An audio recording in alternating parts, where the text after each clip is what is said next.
Hi Graeme, you've had a rich and storied career in iron ore, namely with BHP. What's attracted you to AKORA Resources? Well, it was the iron ore link to start with. I kind of grew up in the steel industry. My father, my grandfather and my great-grandfather all involved in the steel sector and the mining sector. And then I spent 30 odd years with BHP, the first 15 of that in the steel industry, all at the front end of the steelworks, so in and around iron ore and blast furnaces and sinter plants. So that was the initial attraction. And what is it about AKORA Resources that's really sort of got you excited? Well, I think in iron ore and in most minerals, it starts with how good is the ore deposit, and how good is the grade. And I think what we've got in Madagascar is outstanding. And it's outstanding on two levels. One, the DSO ore, so the direct shipping ore, which can go into the traditional steelmaking processes.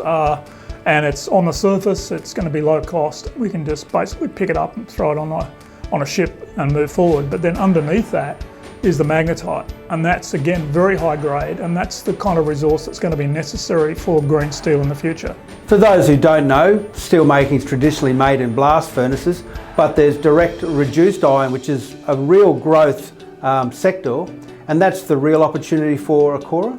Yeah, look, we're in a great position to have a little bit both ways, because we start off feeding into the traditional steelmaking route with the high grade direct shipping ore.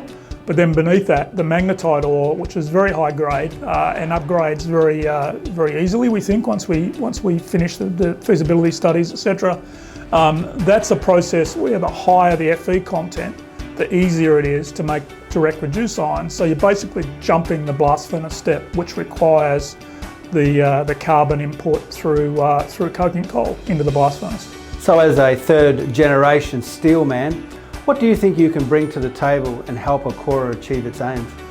Well, hopefully a lot of things. Certainly my technical background, I think it's helpful, because I spent a lot of time with BHP, both in the steel industry and then when I ran the iron ore business, bringing new iron ore deposits online and understanding how those deposits perform through the traditional steelmaking process.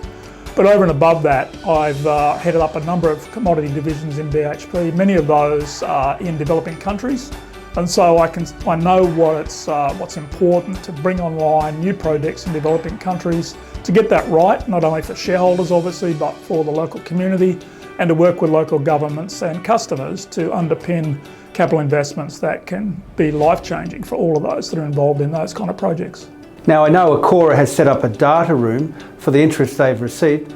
What is that interest been like from off-takers? Yeah, look, we've got quite a lot of interest in where the project is. It's particularly positive given the early stages that we're at, but we've got people there that can see the potential, not only of the early stage development and the fact that we can get ore into steel mills very early on, and that will create a cash flow which will underpin the further development of the projects. But they're also, I think, got an eye on the future, the much larger resource that we've got in magnetite, not only at Bekisopa, but as we do more work down at Satrokala, we're very optimistic about the fact that that'll be an even bigger resource. But there's more work to be done to prove that up. So overall, what do you feel about the potential for AKORA? Well, if the potential wasn't great, it wouldn't be here. I mean, one of the key decisions that I wanted to make in getting involved with a junior was that it could be a real project. So the box that I wanted to tick before I came on board was to understand whether the resource was there. And I'm confident that, based on what I've seen, that we've got a really good initial inferred resource at Bekisopa and lots of potential to develop both that and further south at Satrokala. But then also wanted to work with people that knew what they were doing. And I've been very pleased in the diligence that I've done that the rest of the board team and the management team, very small but very competent and very dedicated to actually making this thing work.